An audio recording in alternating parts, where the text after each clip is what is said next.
Lizz Carter. Hello, Indrani. How are you today? I'm doing well, actually. How about Looking you? gorge. Oh, thank you. Thank you. Thank you. Thank you. Thank you. With hair now. We're here now. I love it. I'm doing well. You know, I'm doing better because you're here. Oh, It's true. that's really sweet. No, it's true. Yeah, It's true. In the beginning. Cry now. Oh, yeah. This is my Oprah moment. Squeeze the tears out of you. Oh my God. No, it's so good to see you. I ask everyone the same question in the beginning because I'm fascinated by it. Why acting? Why did you choose it? Well, and I've been thinking about this.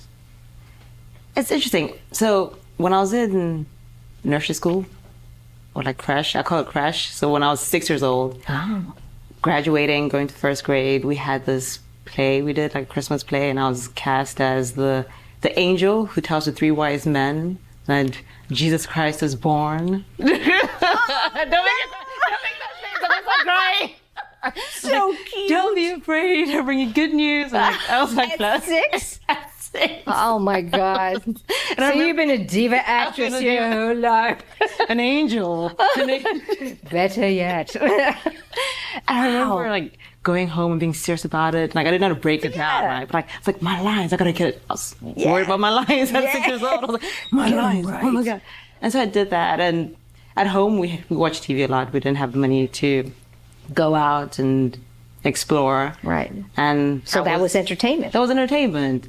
And I just felt connected to it, and I knew I could do it. It just was weird, just like feeling the sense that, oh, I want that, and I can do that.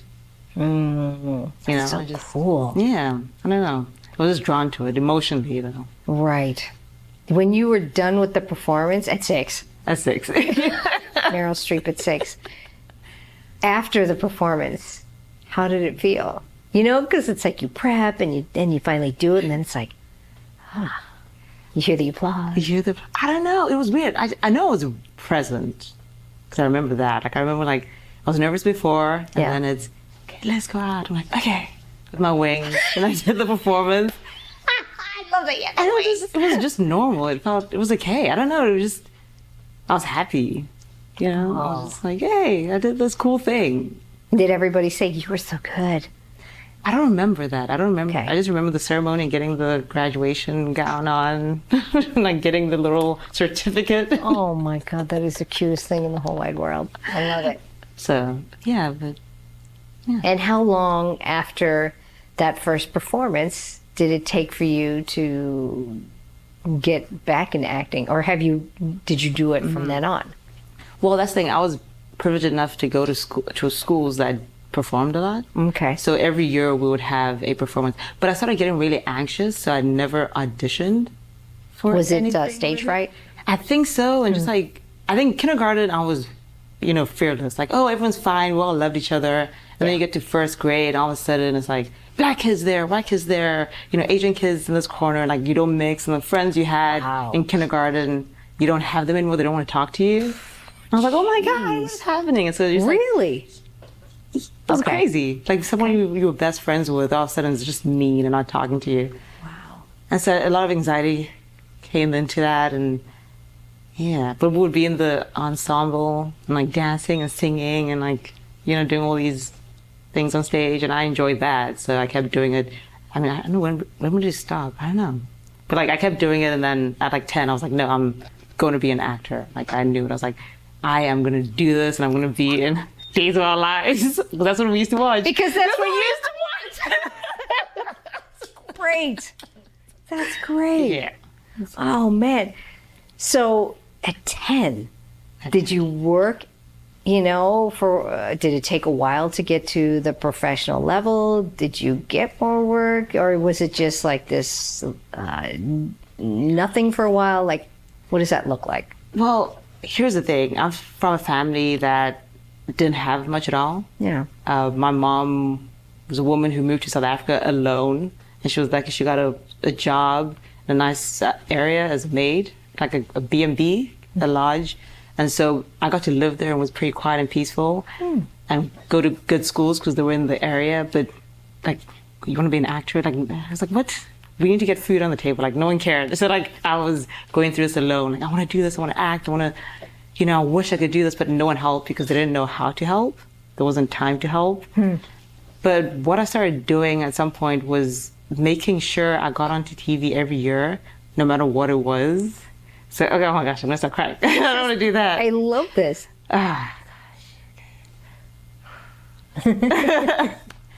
Oprah. Yeah. Oh, yeah. Right. I was like, oh my God.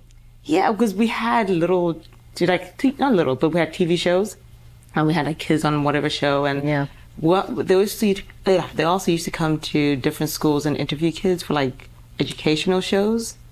God. And they used to have concerts, and they would like film them, and so I don't know how it began, but I was just like, I'm gonna go to something and just like be in the background and like try to see myself, and like every year I try to like be in the back. And when I was like in the 6th grade or 7th grade, they came to our school and like, hey, do kids want to be on a game show? And like, and I was like, sure. I didn't know anything. Like I don't like Yes. Yeah. And I didn't know anything. So I was like, I'm gonna do it. And I was terrified. I was like, I have to do it. If I don't do it, I would never make it as an actor. I have to go on this game show. And it was embarrassing because I did not know anything, but I was there and I was up there and I did it, and I won a phone, a pink phone. I was like, You won a phone? Yeah, everyone wins. So everyone wins, so it's fine. It's great. And so, I just made sure every year, just get on TV.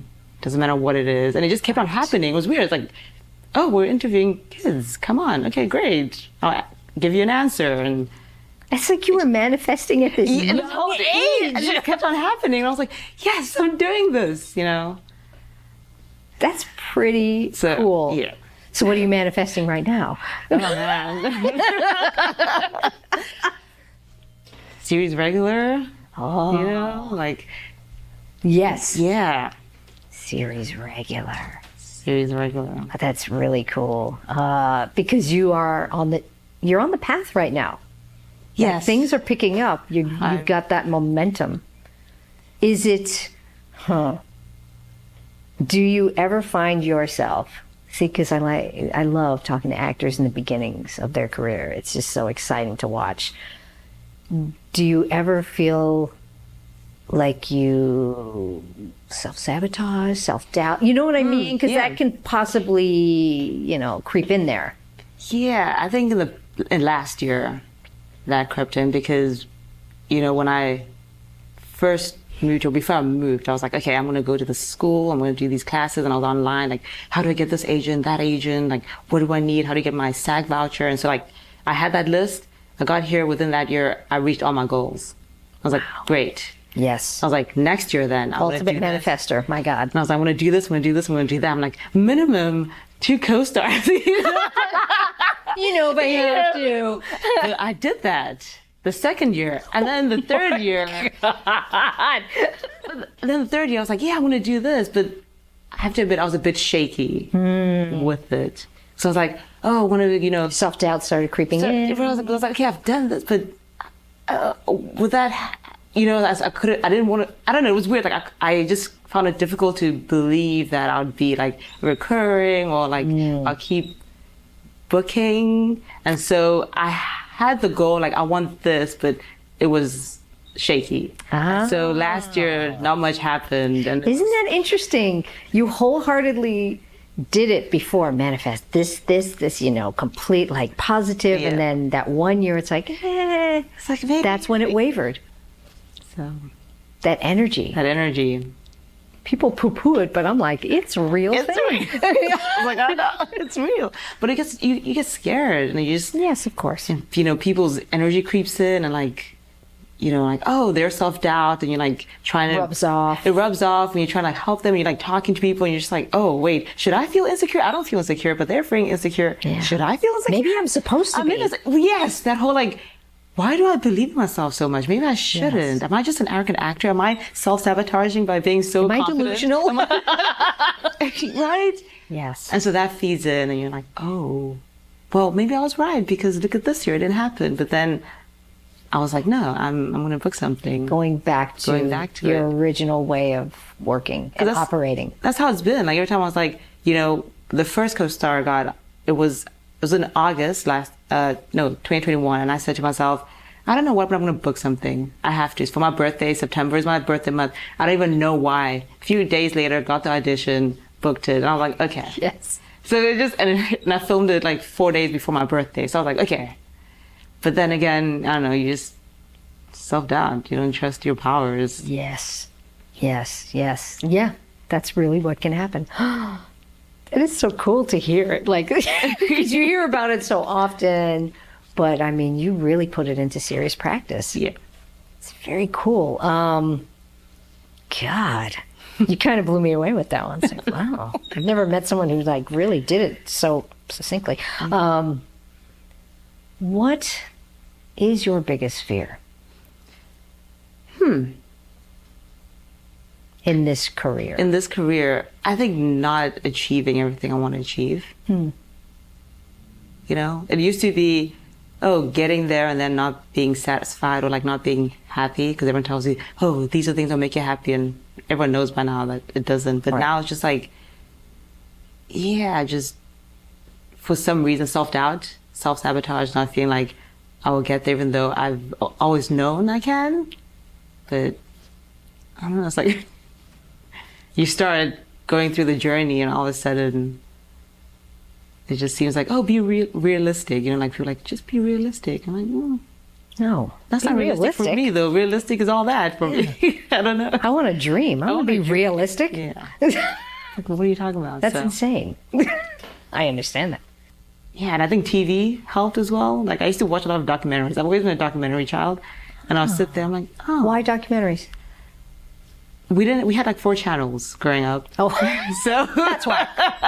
Got it. But they were interesting. That's the thing. Like I would watch documentaries about, you know, miners in China. And I'm like, oh, that's interesting. And, you know, subtitles. So I'll just watch what they're doing and like they would laugh. Like I'll get a lot of my answers, a lot of my questions answered by TV. You know, so like I'll sit there and I'll watch everything that comes on and like, you know, and just, that's cool. People live like that. Great. Interesting. You learn something else and you just go through the world interacting with different people and you learn that you can be anything. It's a lot of hard work, but you know. It's just really good. I'm listening and it's like, this is so wonderful that you're working in this medium now. Yeah. You know what I mean? Like you grew up with it. I grew up with it. Yeah, that was my everything. Dr. Phil was my therapist. Yeah. Like I said. He had me with boundaries. I like set your boundaries. Set your boundaries. No, I'm serious. I'm really serious. He was, you know, you get home at 2:00 and you sit there and Dr. Phil comes out and I remember he was talking to these twins who were fighting. They had like a rough upbringing, they were identical twins. And they just couldn't work it out. And it's like, you know what? No one's entitled to your time. If they're not adding any value to your life, you don't have to interact with them. Correct. I was like, oh my God. No one has ever said that. Like, I thought it was like family is everything. You have to take it. No matter how they treat you, you have to take it. And it's like, no, you don't. No, you don't. I was like, what? You can walk away. Thank you, Doctor. It was really empowering for you. It was. It's a wonderful thing. Okay, I think one more question I want to ask you. Fascinated. Because I know your work ethic and what you're capable of doing, but I feel like, she didn't do anything. No. But I know you don't feel that way, of course. I remember I felt that. It's like, I suck and I'll never be able to. So when you, this is advice for people watching, you feel, you get stuck, right? Mm-hmm. It happens. I've asked somebody else this before too. And it's like that personal, just like, what do you do to get yourself out of it? So emotionally with the character, just yeah, you can't connect with the character, or the piece, and it's just like, feels terrible, feels icky. Mm-hmm. I've had a lot of those. I find resources. I find a lot of resources. I read. That helps me more than anything. Oh. I remember I did a scene where I I think it was with you. And yes, it was Two Trains Running? I don't know. Okay. I think it was that one. Yeah. And I was playing a character, and you're just like, you're not connecting. Like I wasn't like that. Like I wasn't, like angry enough, or like just like I hadn't experienced enough to like bring it out and be the woman that I had to be in the scene. And so like I Understood. I got this book and I read it, you know, and it just like going through it, it changed everything for me. Because you know when you read, you're alone and you're with your imagination, everything's so vivid and it just like runs through you. And so that helps out reading and just like reading the script over and over again. Like try every day, just read the script again. Read it, you know, figure out little things that pop out at you. Like there's certain phrases sometimes, if the writing's really good. Yeah. And I was like, why do I say that? And you keep going back, why? Yeah. What is that? What is that? And so like I'll write the different phrases that my character was saying, I'll put them up on a board. I've got like a cork board. See? And I put them up and I'm like, why do I say that? You know, it's quite interesting. I have to answer this question. I have to answer this question because there's something about this that just seems so powerful. I don't know what it is, but there's something there. And just like doing as much work as I can and then coming in and letting it go and figuring out if I got it. If not, go back, do it again. Yeah, I mean, I don't know. Just keep working on it. That's really, I know you're like, I don't know, but it's a pretty incredible answer, actually. Oh, yeah. You know, yeah, no, really, because so many people who, you know, are beginning, you know, they're way out there. They're not where you're at right now. Yeah. And they might have that thing. It's like, oh, I'll never get this. I don't get it. What you just, you know, corkboard, that's fantastic. Yeah. It's so wonderful. It's a process. It's your process. Oh. It helps you. Yeah. Liz. Oh my God, was that good? I was like, I feel like I didn't speak. Thank you so much. Oh my God, did I get one?